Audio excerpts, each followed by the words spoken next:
Ion sports நேயர்களுக்கு வணக்கம். So இன்று நம்மோடு ஆடுகளம் பாட்காஸ்டில் யார் வந்திருக்காங்கன்னா திரு ராமகிருஷ்ணன் அவர்கள்.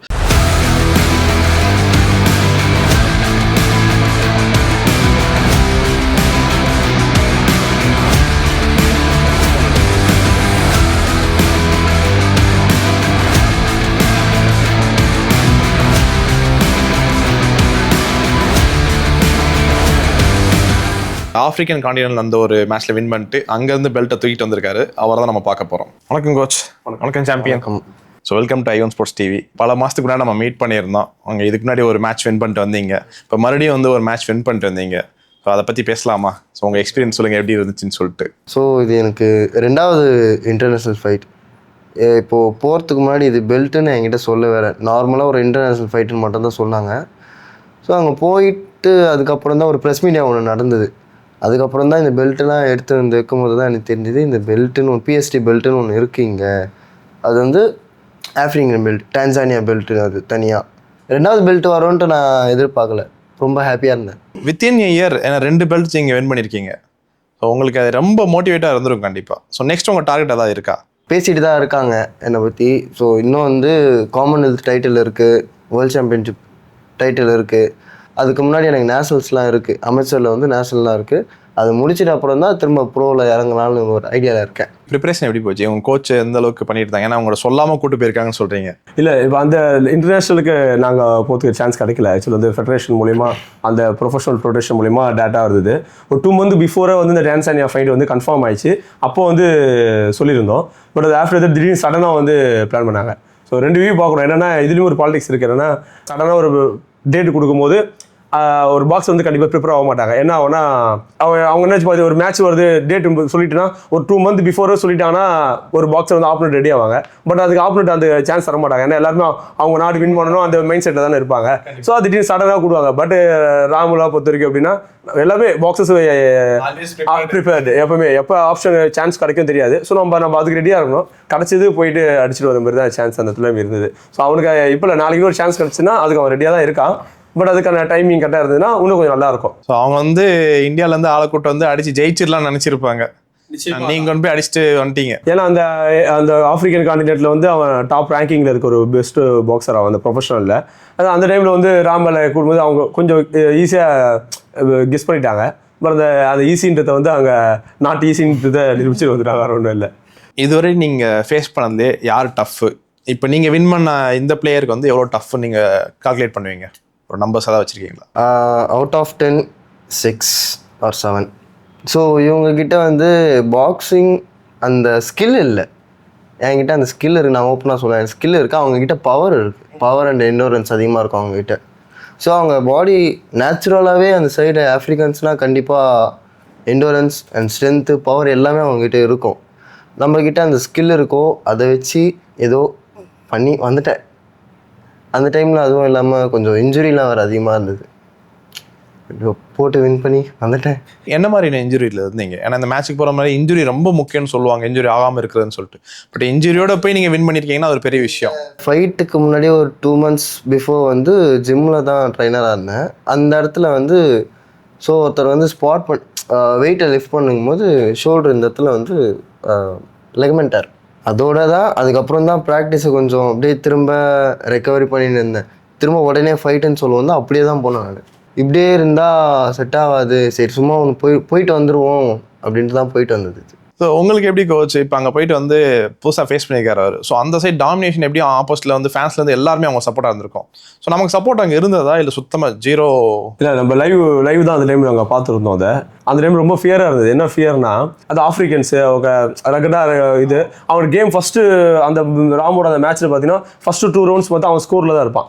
லைக் அவன் ராம் கொஞ்சம் டிஃபென்ஸ் தான் கொஞ்சம் மெயின்டைன் பண்ணிட்டு இருப்பான். அந்த டைமில் அவன் எடுத்தோடனே அது ரகடா ஃபுல்லாக பஞ்சஸ் ஃபுல்லாக வெளியே த்ரோ அது அவனோட வியூ எப்படி இருந்ததுன்னா இன்ஜுரி ஆகணும் தான். அந்த ஃபஸ்ட்டு 2 round ஒரு பாக்ஸில் நல்லா ஸ்டாமினா இருக்கும்போது இன்ஜுரி ஆகிட்டோன்னா அதுக்கப்புறம் ஈஸியாக கொஞ்சம் பண்ணலான்ற ஆட்டிடியூட் நம்மளுக்கு க்ளீனாக கெஸ் பண்ணுறது. அங்கே கொஞ்சம் ஃபேராக இருந்தது. என்னடா இது ஃபஸ்ட்டு வின் பண்ணும்போது ஒரு ஹாப்பி இருந்தது. ஹாப்பி இந்த செகண்ட் டைம் ரொம்ப பயம் இருந்தது. ஏன்னா ஃபஸ்ட்டு வின்னிங் நம்ம சக்ஸஸ்ஃபுல்லாக, 2வது வின்னிங் அதை காப்பாற்றணும்ல, அந்த ஒரு பயமும் அவனுக்கு அந்த இடத்துல இருந்ததை விட இங்கே லைவ் பார்க்குற எங்களுக்கு முடியல. என்ன இது எப்படி போகும் ரிசல்ட் அப்படின்னு. ஏன்னா 3வது ரவுண்டு 4வது ரவுண்ட்லாம் போகும்போது ராமோட கேம் பார்க்க ஆரம்பிச்சோம். ஓகே 7th ரவுண்ட்லாம் எக்ஸ்ட்ரா அதெல்லாம் நிறையா இருந்தது ரவுண்டு. 8ஆம் ரவுண்டில் ரிசல்ட் தெரியுது, நம்ம வின்னு தெரியும். பட் என்னன்னா எல்லா இடத்துலையும் வின் ஆனவங்க நிறைய பேர்ல மாற்றிலாம் தூக்கியிருக்காங்க இல்லையா, அது இதெல்லாம் நடந்துடக்கூடாது தான் அந்த பிளேயரோட அங்கே ஒரு பயத்தோடு இருந்தது. இப்போ வின் பண்ணிட்ட பிறகுலாம் என்னோட ஸ்டூடெண்ட் எல்லாருமே சவுண்டு தான். ஆக்சுவலாக ஒவ்வொரு வீட்லேயுமே சவுண்டு வரும். அந்த டைமில் வரும்போது ஹாப்பியாக இருந்தது டைமில். இப்போ ஃபர்ஸ்ட் கேம் அவன் ஃபர்ஸ்ட் பெல்ட் ஜெயிச்சிருந்தப்போ லக்கில் ஜெயிச்சிருப்பாங்க, ஃப்ளூக்லன்னு சொல்லிட்டு. பட் இதில் வின் பண்ணதுக்கப்புறம் தான் அது லக்கு இல்லை, அது என்னோட திறமைங்கிறத அவர் ப்ரூவ் பண்ணிக்காரு. வின் பண்ண போக முடியாட்டி கண்டிப்பாக அது லக்குன்னு போயிருக்கும். கரெக்டாக இல்லையா? நிச்சயமா. அதாவது முயற்சி செய்கிற வரைக்கும் ஜெயிச்ச பிறகு விடாமுயற்சி, ஜெயிக்கிறதுக்கு முன்னாடி வீர முயற்சி, அப்படி ஒரு தாட் இருக்கும். அந்த ஃபர்ஸ்ட் பெல்ட்டுக்கு வரைக்கும் தேவையில்லாமல் பண்ணிட்டு இருக்கானுங்க அப்படின்னு ஒரு பேர்ல இருந்து ப்ரொஃபஷனல் தேவையில்லாமல் போறானுங்க. சில அன்னெசரி கமாண்ட்லாம் பாக்ஸஸே கொடுக்குற கமாண்ட்லாம் வந்தது. என்னன்னா அன்னெசரி இது ஒன்றுமே இல்லைன்னு. வியூ இருக்கு, 2 வியூ இருக்கு. ஏன்னா ஃபர்ஸ்ட் வந்து இது வீண் முயற்சி சொன்னாங்க, ஜெயிச்ச பிறகு விடாமுயற்சி. திரும்ப அந்த பேச்சு எப்படி மாறினா அது லக்கில் வச்சுட்டு வந்துடும். அதை அப்படிதான் பெல்ட் அடிச்சது. செகண்ட் டைம் இதை அடிக்கணும் அப்படின்னு இருக்கு. ஏதோ உண்மையாலுமே ஒரு டெடிகேஷனாக லவ் பண்ணான் அந்த கேமை. அதுக்கான சான்ஸ் கிடச்சிது, அந்த சான்ஸை கரெக்டாக யூட்டிலைஸ் பண்ணிட்டான். இன்னொரு வாய்ப்பு இருந்தாலும் அதை நம்ம யூஸ் பண்ணிக்கணும், அது ரெடியாக இருக்கான். என்னை பொறுத்த வரைக்கும் இந்த வெற்றி வந்து ரொம்ப முக்கியமானது. ஆனால் இதை வந்து நம்ம பாசிட்டிவ் போட்டணும், அடுத்ததை நோக்கி போகணுன்றது தான் என்னோட பெஸ்ட் அட்வைஸ் ராமுக்கும் சரி, எந்த ஒரு ஸ்டூடெண்ட் இருந்தாலும் ஆஸ் அ கோச்சாக நான் தான் சொல்கிறேன். நான் இது ராமுக்குன்னு இல்லை, இருக்கிற எல்லா ஸ்போர்ட்ஸ் பர்சனுக்கும் இது கண்டிப்பாக ஒரு நல்ல ஒரு அட்வைஸ். ஸோ அதை அவங்க உணர்ந்து அதை நடந்துக்கணும், அவ்வளோதான். எந்த ரவுண்ட்ல ரொம்ப டஃபா இருந்துச்சு நீங்க நினைக்கிறீங்க? ஃபர்ஸ்ட் 2 ரவுண்ட்லாம் பேட் பேட்ஸ் தான் வரல வாயில. ஏன்னா இப்போ என்னன்னா அங்கே இருக்கும்போது எங்க பேட் சுச்சுவேஷன் என்னன்னா அங்கே போது ஒரு எக்ஸ்பென்சிவ். ஃபர்ஸ்ட் மேட்ச்லாம் ஃபுல் காஸ்ட் ஆஃப் வந்து நாங்கள் எவ்வளோ டெடிகேஷன் பண்ணோம், நாங்கள் என் ஃப்ரெண்டு கோச் நஜீப் நானும் எவ்வளோ இது பண்ணோம் எங்களுக்கு எல்லாம் தெரியும். செகண்ட் மேட்ச் அப்போ வந்து போயிட்டு வர செலவு அவனுக்கு ஓகே ஆயிடுச்சு. பட் நம்மளுக்கு அந்த சான்ஸ் கிடைக்கல. பட் அந்த இடத்துல நம்ம இருந்தா இப்படி பண்றான்னு சொல்றதுக்கு முடியும். பட் இங்கே தான் அதை கத்தின்னு தான் இருக்கும். அப்படி கேட்காது ஒரு மேடா வந்து என்ன பண்ற போன்ல என்னடா பண்றாடே என்னடா அப்படிதான் இருந்தது. ஃபர்ஸ்ட் 2 ரவுண்ட்ல பார்க்கும்போது என்னடா இது மைண்ட் டோட்டல் ஆஃப். அவன் அடிக்கிறத பார்த்தா 8 ரவுண்ட் இவன் தாங்குவான்ற கேட்டகரியில் நம்மளுக்கு ஒரு மாதிரி பயம் வந்தது. ஆனால் அதுக்கப்புறம் 3rd ரவுண்ட் 4th ரவுண்ட்லாம் இவனோட லெஃப்ட்டுக்கு அவன் தாங்கலை, இவனோட லெஃப்டோட ஹிட்டிங்க்கு அவன் தாங்கலை. கிளியராக அந்த லெஃப்ட்டுக்கே ஓடுறான். அவன் தூக்கி ரைட்டு சுற்றுறான். பட் 4ஆம் ரவுண்ட்லாம் இவனோட லெஃப்ட்டுக்கு அவன் ஃபேஸ் பண்ணல. 8th ரவுண்ட்லேயே 7th ரவுண்ட்லேயே அந்த லெஃப்ட்டுக்கு அவன் விழுந்துருவான் கீழே. ஸோ ஆனால் ஃபர்ஸ்ட் 2 ரவுண்ட் வந்து நாங்கள் காலி. ஐயோ என்னடா முடிஞ்சிடுது, முடிச்சிருவான் போது 2 ரவுண்டில். அப்படிதான் இருந்தான் ரக்கட். அவ்வளோ ஃபாஸ்ட்டாக அவனோட பஞ்சஸ் ஃபுல்லாகவே அவுட் ஆஃப் பஞ்சஸாக வெளியே வந்தது. இவன் கார்டு வச்சு நிற்கிறா ராம். ஏன்னா ஒரு அவுட் பாக்ஸிங்கில் பண்ணியிருந்தானா அந்த டைமில் வந்து ஃபர்ஸ்ட் 2 ரவுண்டு ஆர்லி டஃப் என்னை பொறுத்த வரைக்கும். அது 2ஆம் ரவுண்ட்லாம் அவருக்கு 2ஆம் ரவுண்ட் எப்படி இருந்துன்னு சொல்லணும்னா ராம் ஊருக்கு வந்த பிறகு தான் தெரிஞ்சுது எனக்கு தெரிஞ்சு. அந்த இன்ஜுரி லெவல்லாம் அந்த அளவுக்கு வரைக்கும் ஆறல ரணமாக இருந்தது. ராம் நீங்க சொல்லுங்க, அந்த ஃபர்ஸ்ட் ரவுண்ட் உங்க கோச்சே வந்து உயிர் போற அளவுக்கு நீங்க பண்ணிட்டீங்க. ஸோ உங்களுக்கு எப்படி இருந்தது அங்கே ஸ்டேஜில்? எனக்கு ஃபர்ஸ்ட் ரவுண்டே எனக்கு வந்து ஷோல்டர் வந்து அதை சொல்லியிருந்தால இன்ஜுரி இருக்குன்ட்டு. ஸோ ஃபர்ஸ்ட் ரவுண்டே எனக்கு வந்து ஷோல்டர் லிஃப்ட் பண்ண முடியல, இப்படி தூக்க முடியல. இப்படி வச்சிருந்தா தான் நம்மளால பிளாக் பண்ணுறதோ இல்லை சரி இது பண்ண முடியும். அதுவே என்னால் பண்ண முடியல. நான் என்ன சொல்கிறேன்னா 3rd ரவுண்டுன்னு நினைக்கிறேன். 3rd ரவுண்ட் வந்து எனக்கு செகண்ட் சேர்றாங்க. அவங்ககிட்ட சொல்கிறேன் எனக்கு ஷோல்டர் ரொம்ப பெயினாகுது, நான் இறங்க போகிறேன் போ அப்படின்னு சொல்லிட்டேன். அதுக்கப்புறம் தான் வந்து இல்லை நீ போடு 8 ரவுண்டு போடு பார்த்துக்கலாம் அப்படின்னாங்க. என் ப்ரொமோட்டர் வந்து சொல்லியிருந்தாங்க இதுமாரி போடு ராம் உன்னால் முடியும் போடு அப்படின்னாங்க. அதுக்கப்புறம் தான் சரி சும்மா போடுவோம், நம்ம கேம் பண்ணுவோம், ஹிட்டிங் வேண்டாம் கேம் பண்ணுவோம் அப்படின்ட்டு நான் சும்மா விட்ற கையெல்லாம் வந்து இந்த நக்கல்ஸ்லாம் எனக்கு காம்படிஷன் முடிச்சுட்டு வரேன். இந்த இடம் வீக்கும், இங்கே பின்னாடி ஷோல்ட்ரு எல்லா இடமும் வீக்கும். நீங்கள் அந்த ஃபஸ்ட்டு 3 ரவுண்டு தான் எனக்கு ரொம்ப இதுவாகிடுச்சு.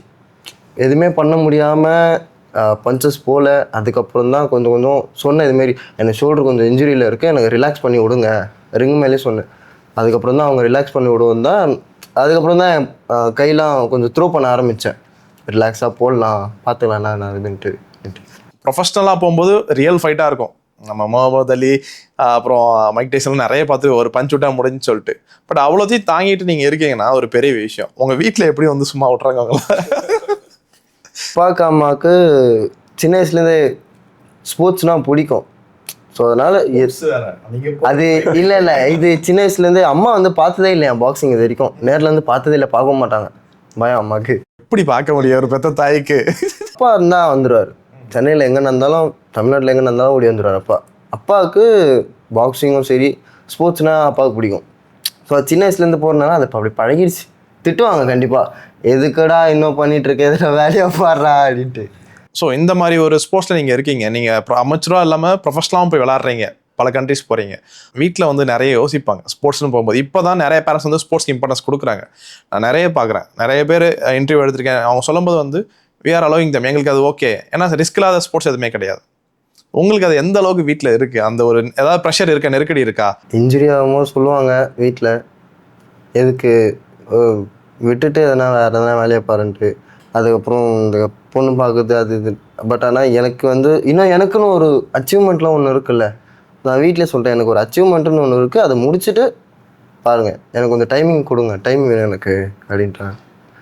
ஸோ பார்ப்போம் என்ன நடக்குதுன்ட்டு, என்ன பண்ண போகிறாங்கன்னு தெரில. பர்சனல் கொஸ்டின், நிறைய படத்தில் பார்த்துருப்போம், ரகுடு பாயை தேடி தேடி தான் வருவாங்கன்னு சொல்லிட்டு. ஸோ உங்களுக்கு ஏதாவது ப்ரொபோசல் வந்திருக்கா?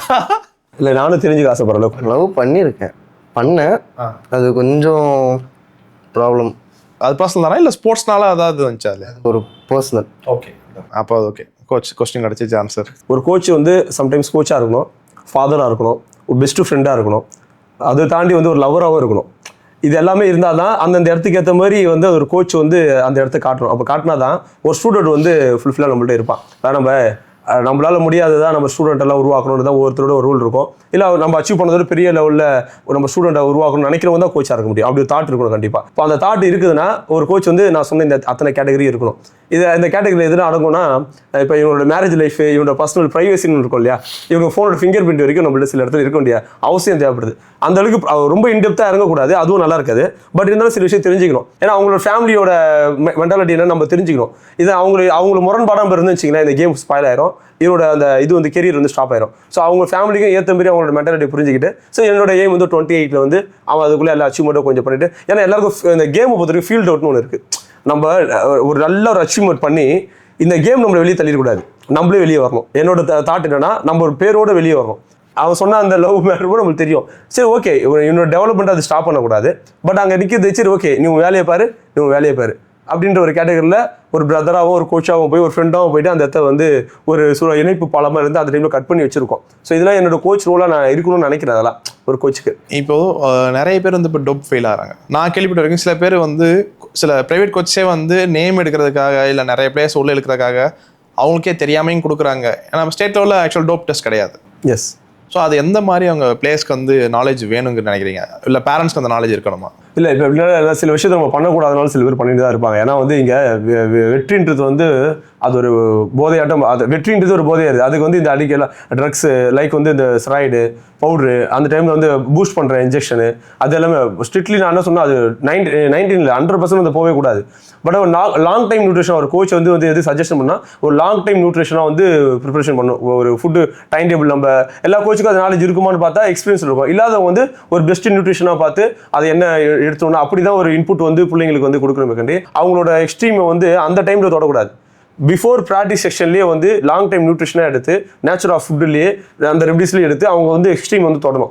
அதை தாண்டி என்ன பண்ணுறாங்கன்னா நெக் ஆஃப் த மூமெண்ட் அந்த மேட்ச் அப்போ வந்து அந்த steroid injection, pre workout, அது வந்து ரொம்ப சீப்பாக கிடைக்கல ப்ரீ ஒர்க் அவுட், அந்த மாதிரி எடுக்கிறதுனால என்ன ஆகுனா அந்த டைமில் வந்து ஒரு எக்ஸ்ட்ரீமை தொடும்போது பாடி வந்து அதுக்கு வந்து கோஆப்ரேஷன் ஆகாது.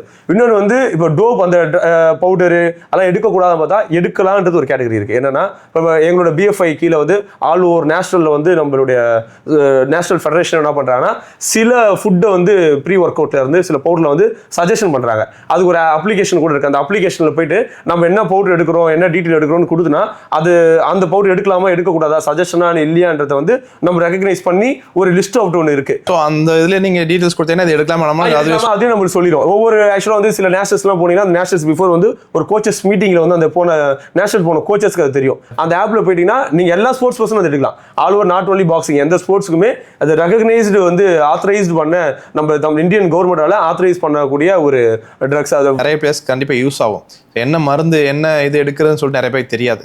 ஏன்னா சில பேர் பேசிக் அந்த இருமல் டானிக்கே சில நேரம் டோப்பில் வந்து ஃபெயில் ஆகுது. ஒவ்வொரு டோப் டெஸ்ட் எடுக்கும்போது ஃபர்ஸ்ட் யூரின் தான் வந்து எடுப்பாங்க, அதுக்கப்புறம் பிளட்டுக்கு அதுக்கப்புறம் தான் போவாங்க. எடுக்கும்போது ஒரு ஃபார்ம் வந்து நீ 1 வீக் பிஃபோர் 3 days பிஃபோர் எதனா வந்து இன்ஜூரி ஆயிடுச்சு அவனுக்கு, மெடிக்கல் இஷ்யூ தான் இருந்து நீ டேப்லெட் எடுத்தியா, எல்லா டீட்லையும் கேட்பாங்க. ஃபார் எக்ஸாம்பிள் வந்து ஒரு டேக் இருந்தது ஒரு வாரத்துக்கு முன்னாடி நான் தலைவலி மாத்திரை எடுத்தேன்னா அந்த என்ன மாத்திரை எடுத்து மென்ஷன் பண்ணணும். ஸோ அதுக்கு ரீசனபிளாக எடுத்து அந்த ப்ரிஸ்கிரிப்ஷன் இருந்ததுன்னா அது வந்து டோப் டெஸ்ட் எதுவும் ஆகாது. பட் அது வந்து பெரிய டோப் கிடையாது. பட் ஆனால் இந்த லிஸ்ட் அவுட்ல பண்ண ட்ரக்ஸ் நம்ம எதனா எடுத்திருக்கோம், நான் சஜஷன் பண்ண ஒரு பவுடர் தான் நான் எடுத்திருக்கேன், ஒரு ப்ரீ ஒர்க் அவுட் தான் எடுத்திருக்கேன்னா அதோட நேம் நம்ம என்ட்ரி பண்ணும்போது வந்து அது டோப் டெஸ்ட்ல அந்த வரைக்கும் இம்பாக்ட் ஆகாது. பட் அந்த விஷயத்தை நம்ம கொடுக்கணும். அதில் நேஷனல் ஃபெடரேஷனே வந்து அதுக்கான லிஸ்ட் அவுட் பண்ணியிருக்காங்க எந்தெந்த பவுடர் எடுக்கலாம் அப்படின்னு சொல்லிட்டு. ஓகே, இப்போ நீங்கள் பிஎஃப்ஐன்னு சொல்லும்போது எனக்கு ஒரு டவுட்டுன்னு இல்லை, அது ஆக்சுவலாக கிளாரிஃபை தான் நிறைய பேருக்கு பண்ண வேண்டியது இருக்குது. ஏன்னா பாக்ஸிங் அசோசியேஷன் பொறுத்த வரைக்கும் 2 இருந்தது இங்கே. இப்போ இதெல்லாம் முடிஞ்சு இப்போ மறுபடியும் ஒன்றா இருக்குது. ஸோ அதை பற்றி சொல்ல முடியாது. நிறைய பேருக்கு தெரியுமான்னு எனக்கு தெரியல. ஏன்னா சில பேர் நான் ஃபெடரேஷன் மேட்ச் போய் நிறைய நடக்குது, அங்கே போய் வின் பண்ணுறாங்க, பட் அது யூஸும் ஆகாது. ஸோ அந்த இன்ஃபர்மேஷன் சொல்ல முடியுமா? ஏன்னா கோச் நீங்கள் வந்து அசோசியேஷன் கூட ட்ராவல் பண்ணுறீங்க. ஸோ இப்போ எந்த பாடி வந்து ரெகக்னைஸ்டாக இருக்குது, ஸோ அதோட யார் யார் ஆஃபீஸ் பியரஸ் பிரசிடென்ட் யாருன்னு சொன்னால் மக்களுக்கு கொஞ்சம் யூஸ் ஆகும். கண்டிப்பாக. ஏன்னா ரொம்ப முக்கியமான விஷயமே இது. அவர் நான் ஃபெடரேஷனில் போய் ஃபைட் போடும்போது என்ன ஆகுனா பாடி இன்ஜூர் ஆகும், வேறு எந்த ஒரு பெனிஃபிட்டுமே அதில் கிடையாது. அதை பற்றி நாலேஜ் இல்லாதவங்க அதை பற்றி போவாங்க. ஸோ என்னன்னா இப்போ நம்மளோட தமிழ்நாடு கவர்மெண்ட்டோட ரெகக்னைஸில் வந்து நம்ம வந்து ஒரு ரிஜிஸ்ட்ரேஷன் பண்ணியிருக்கோம், தமிழ்நாடு அசோசியேஷன் பாக்ஸிங் அசோசியேஷன். அதே நேமில் வந்து கொஞ்சம் சின்ன மாடுலேஷன் பண்ணி மாற்றி வச்சுருவாங்க. பட் நீங்கள் சில பேரண்ட்டுக்கோ சில கோச்சஸ்க்குமே இது நாலேஜ் இல்லாமல் இருக்கும்போது நம்ம எப்படி இது ஃபைண்ட் அவுட் பண்ணால் பாக்ஸிங் ஃபெடரேஷன் ஆஃப் இந்தியாவுக்கு கீழே தமிழ்நாடு ஒலிம்பிக் ஸ்போர்ட் அகாடமி கீழே எந்த அசோசியேஷன் வந்து அஃபிலியேட் ஆயிருக்குன்னு பார்க்கணும். அப்படி பார்க்கும்போது தான் நம்ம தமிழ்நாடு பாக்ஸிங் அசோசியேஷன் வந்து இருக்கு. அந்த கேமு கீழே நம்ம ஃபைட்டு போடும்போது தான் ஃபார்ம் 1, ஃபார்ம் 2, ஃபார்ம் 3 தான் கிடைக்கும். இது மூலியமா தான் ஸ்போர்ட்ஸ் கோட்டால எலிஜிபிள் ஆவாங்க, ஸ்போர்ட்ஸ் அப்பாயின்மெண்ட் தருவாங்க. ஸோ இது எப்படி ஐடென்டிஃபை பண்ண முடியும்? இதே 2 நேம் இருக்கு அப்படின்னா திங்க் பண்ணா நம்மளுக்கு வந்து நம்ம நேர் ஸ்டேட் ஆஃபீஸ் இருக்கு, தமிழ்நாடு அசோசியேஷனுக்கு பாக்ஸிங் ஆஃபீஸ் இருக்கு, ஒலிம்பிக் ஸ்போர்ட் அசோசியேஷனுக்கு பக்கத்தில் நம்மளோட பாக்ஸிங் அசோசியேஷன் இருக்கு. ஒன்று.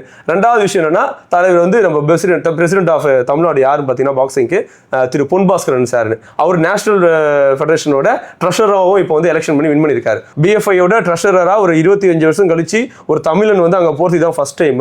அது இல்லாமல் தமிழ்நாடு பாக்ஸிங் ஃபெடரேஷனோட தலைவராகவும் அவர் இருக்காரு. சென்னை டிஸ்ட்ரிக்டோட பிரசிடென்ட்டாகவும் அவர் இருக்காரு. ஸோ வந்து இவருக்கு கீழே இருக்கிறத தான் வந்து நாமினி பண்ண, அதாவது அஃபிலியேட் பண்ண ஒரு ஃபெடரேஷனு. அவர் பார்த்தா செக்ரட்டரியாக திரு இப்ராஹிம் சார் இருக்காங்க, ட்ரெஷரராக திரு பிரபு சார் இருக்காங்க, நேஷனல் வைஸ் பிரசிடென்ட்டாக பார்த்தா திரு தேவானந்த் சார், தேவராஜ் சார், அப்புறம் வந்து நிசா சார், அதுமாரி வந்து கேட்டகரியில் வந்து ரிஷ்வ நாகராஜ் சார், அதுமாரி ஒவ்வொரு ஃபெடரேஷன் கீழே வருது. இப்போ மெயினாக நம்ம தெரிஞ்சுக்க வேண்டியதுன்னா ஒரு குடையின் கீழே யாருன்னு பார்த்தீங்கன்னா திரு பொன் பாஸ்கரன் கீழே வந்து தமிழ்நாடு பாக்ஸிங் அசோசியேஷன் வந்து பிஎஃப்ஐ கீழே அஃபிலியேட் ஆகி சக்ஸஸ்ஃபுல்லாக ரன் ஆகிட்டு இருக்கு. அந்த ஃபெடரேஷன் கீழே பாக்ஸிங் போடுறவங்களுக்கு மட்டும்தான் ஃபார்ம் 1, ஃபார்ம் 2, ஃபார்ம் 3 இன்டர்நேஷனல் கிரேடுக்கு போகிறதுக்கான சர்டிஃபிகேட் வந்து வேலிடான விஷயம் வந்து இங்கே மட்டும் தான் இருக்குது. சூப்பர். ஏன்னா இந்த இன்ஃபர்மேஷன் வந்து ரொம்ப முக்கியமான, எல்லாம் தெரிஞ்சிக்க வேண்டிய இன்ஃபர்மேஷன். நான் இன்னும் நிறைய பேர் மிஸ்லீட் ஆகிட்டு இருக்காங்க. கண்டிப்பாக. ஓகே ராம், இப்போ இது உங்களுக்கு நிறைய பேர் உங்களை பார்த்து இன்ஸ்பயர் ஆகிட்டு இருப்பாங்க இப்போ. ஸோ அப்படி உங்கள்கிட்ட யாராவது வந்து கேட்டிருக்காங்களா உங்களோட ஸ்டூடெண்ட்டாக வரணும்னு சொல்கிறேன்? ஏன்னா உங்கள் கோச் அவங்களுக்கு தெரியாது, சில பேருக்கு உங்கள் ஃபைட்டை பார்த்து சில பேர் வந்திருப்பாங்க. ஸோ அந்த மாதிரி யாராவது கேட்டிருக்காங்களா? நிறைய பேர் வந்து கேட்டிருக்காங்க, இன்ஸ்டாலையும் வந்து மெசேஜ் பண்ணியிருக்காங்க, அதுமாரி ஆன்லைனில் எடுக்கிறீங்களா அப்படின்ட்டு வந்திருக்கு. ஆனால் அது இப்போ நான் ஒரு பாக்ஸிங்னு ஒன்று கற்றுத்தரேன்னா நான் வந்து அது கரெக்டாக கற்று தந்தால் தான் எனக்கு சாட்டிஸ்ஃபைடாக இருக்கும். ஸோ சும்மா இது ஏனோ தானோன்னு கற்றுக் கொடுக்குறது வந்து எனக்கு பிடிக்காது. சொன்னால் எது இருந்தாலும் எங்கள் அகாடமிக்கு வாங்க, கண்டிப்பாக நான் கற்றுத்தரேன். அந்த இடத்துல நானும் எங்கள் கோச்சஸ் இருப்பாங்க, கண்டிப்பாக நாங்கள் பண்ணுவோம். நீங்கள் என்ன நினைக்கிறீங்க இதை பற்றி? இந்த ஆன்லைன் கிளாஸை பொறுத்த வரைக்கும் எந்த கேமுக்கு செட் ஆகும்னு தெரியல, நிச்சயமாக பாக்ஸிங் செட் ஆகாது. அது வந்து நல்லதில்லை. ஆன்லைன் கிளாஸை பொறுத்த வரைக்கும் கிளியராக சொன்னால், ஆன்லைன் கிளாஸ் எடுத்தனா நெருப்போட கலரை பார்க்கலாம், நெருப்போட சூட உணர முடியாது. நான் சொல்லுங்க உங்களுக்கு புரியுதா? நெருப்போட கலர் மட்டும் தான் தெரியுமே கிடையாது, நெருப்போட சூடு வந்து தெரியாது. ப்ராக்டிக்கல் நெருப்போட சூடு, இது வந்து நெருப்பாட்டம். நீ கலர் பார்க்க போறியா, நெருப்பை உணர போறியா? அப்போ என்ன பண்ணால் ஆன்லைன் கிளாஸை பொறுத்த வரைக்கும் அப்படின்னா ஜஸ்ட் வந்து ஒரு மேக்கப் பார்த்தா இதான் பிளான் இருக்குன்றது வந்து ஷோ பண்ணலாமா கண்டி, அது வந்து ப்ராக்டிக்கலாக வந்து எந்த அளவுக்கு செட் ஆகும்னு சொல்லி வராது. பட் இதில் இன்னொரு விஷயம் பார்க்கணும். ஒரு நேஷனல் பாப்பா வந்தா, உசிலம்பட்டியிலேருந்து வந்தா, ஆன்ஸ் ஆஃப் அந்த பொருளாக போனோம். என்னன்னா பாப்பா மாடு மேய்க்கிறா, டிகிரி படிக்கிறா, அவங்க அப்பா இல்லை. எங்கம்மாண்ணா எங்களுக்கு ஒரு 15-20 கிலோமீட்டர் போகணும், இந்த மாதிரி ஒரு செட்டப் ஜிம்மு பார்க்கறதுக்கேவான். அப்போ 20 கிலோமீட்டர் தாண்டி ஒரு பிள்ளை மாடு வைக்கிற பிள்ளை எங்கே போய் கற்றுப்பா? ஸோ நம்ம இப்படி ஒரு ஆங்கிள் ஒன்று இருக்குன்றது. அது நான் வந்து சொல்ல நெருப்போட கலரை, சரி நெருப்போட சூடை பார்க்கணும், அட்லீஸ்ட் நெருப்போட கலராவது பார்க்கறதுக்கு சில பேருக்கு ஆன்லைன் கிளாஸ் தேவைப்படுது. ஸோ நான் நியூட்ரலுக்கான தான் நிற்கிறேன். ஆன்லைன் கிளாஸ் என்னை பொறுத்த வரைக்கும் ஒரு இப்போ சென்னையில் இருந்துக்கிட்டு நான் ஆன்லைன் கிளாஸ் தான் பண்ணுவேன்னா அது ஒத்துக்கக்கூடாது. ஏன்னா வந்து நியர்பை நிறைய அகாடமி இருக்குது, நிறைய கோச்சஸ் இருக்காங்க, பர்சனல் ட்ரைனிங் இருக்குது, ஃப்ரீ கோச்சிங் நிறைய பேர் எதையோ கொடுக்குறாங்க. அதுமாதிரி இப்போ ஏண்டெல்லாம் வரலாம் இருக்கவங்க, நம்ம ஃப்ரீ காசு இல்லை, அதெல்லாம் தேவையில்லை, ஆசை இருந்தால் போதும். பட் வந்து ஒரு உசிலம்பட்டியில் இருக்க ஒரு பாப்பாவுக்கு வந்து அங்கே கோச் இல்லை, 20 கிலோமீட்டர் தள்ளி தான் அவங்களுக்கு வந்து ஒரு ஜிம்மே இருக்குன்னா அப்போ அவங்க என்ன பண்ணுவாங்க? ஸோ அந்த டைம் வந்து அவங்க என்ன சொல்கிறேன்னா ஆன்லைன் கிளாஸ் சென்னை பசங்களுக்கு யாருக்குமே நான் அட்வைஸ் பண்ணுறது கிடையாது. அதாவது நெருப்போட கலரை பார்க்கலாம், நெருப்பை பார்க்க முடியாது. ஆனால் சில பேருக்கு அந்த நெருப்பை பார்க்க முடியாது, நெருப்போட கலராவது பார்க்கணும்னா சில ஆன்லைன் கிளாஸ் தேவையும் படுது. ஆன்லைன் கிளாஸில் போயிட்டு நீ ட்ரைனிங் எடுத்து அந்த அடிக்கிறது யாராலும் கற்றுக்கலாம், அடி வாங்க தான் இங்கே கற்றுக்கணும். நான் என்ன சொல்கிறேன், பாக்ஸிங்கை பொறுத்த வரைக்கும் எல்லாம் அடிக்கிறதுன்னு நினச்சிருக்காங்க. அது வந்து செகண்ட் என்னை பொறுத்த வரைக்கும். ஃபஸ்ட்டு எந்த ஒரு கலையுமே வந்து தற்காப்பு, முதல்ல நம்மளை பாதுகாக்கணும். கார்டுன்றது ஃபஸ்ட்டு நம்மளை பாதுகாத்துக்கிறது தான். அதுக்கான ட்ரைனிங்கோ அதுக்கு அடி வாங்குறதுக்கான சக்தியை தான் ஃபஸ்ட்டு வரணும். அதுக்கப்புறம் தான் அடிக்கிறதுக்கான விஷயத்தை நம்ம போகணுமே. பட் என்னை பற்றி பர்சனலாக வேண்டாம், பட் இருந்தால் வேறு அன்னெசரியாக தேவைன்னா அதையும் பிடிச்சிக்கோங்க. வேணும்னா அது செல்ஃப் டிஃபென்ஸ் கற்றுக்கலாம். ஒரு ஆன்லைன் கிளாஸ் வந்து போதுமானதாக ஓரளவுக்கு இருக்கும். ஸோ நிறைய பர்ஸ்லாம் போச்சு, ப்ரொஃபஸ்லாம் போச்சு. இப்போது உங்கள் ஏரியாவை பற்றி கொஞ்சம் கேட்கலாம் வரேன். நம்ம வந்து the king maker boxing academy சொல்லிட்டு ஷர்மானில் வச்சுருக்கோம். இப்போ சின்ன வயசுலேருந்து என்னை பார்த்துட்டு தான் இருக்கீங்க. இதில் என்கிட்ட பிடிச்சது பிடிக்காதது டிஃபிகல்ட் அப்படிலாம் இல்லை. எது பண்ணாலுமே வந்து ஒரு மனசுக்கு பிடிச்சி